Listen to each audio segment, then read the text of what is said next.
ایک بچہ آ گیا، یتیم بچہ. اس نے آ کے عرض کی حضور 3 گھر میں افراد ہیں، میں، میری بہن اور میری بیوہ ماں.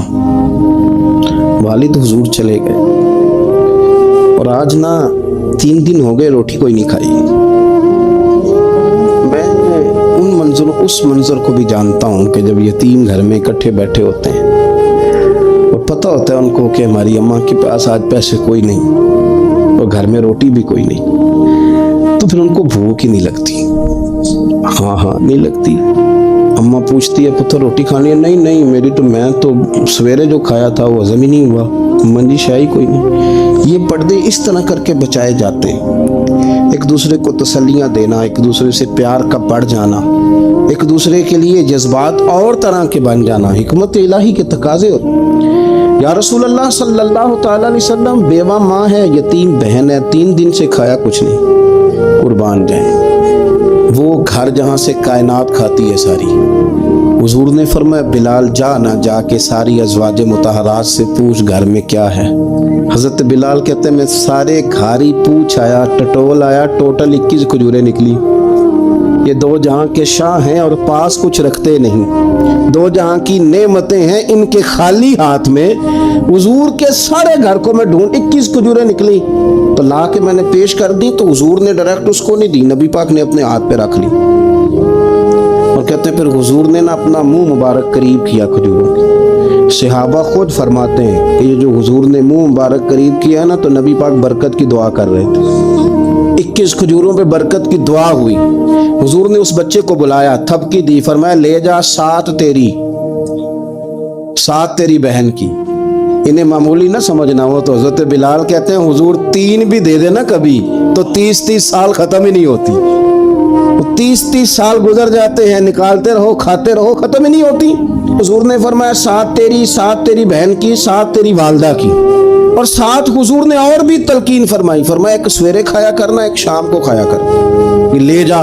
حضرت سیدنا بلال حبشی کہتے ہیں رضی اللہ تعالیٰ عنہ کہ بچہ لے کے جب باہر نکلا تو حضرت سیدنا معاذ ابن جبل دوڑ کے گئے اور جا کے بچے کے سر پہ شفقت سے ہاتھ پھیرا.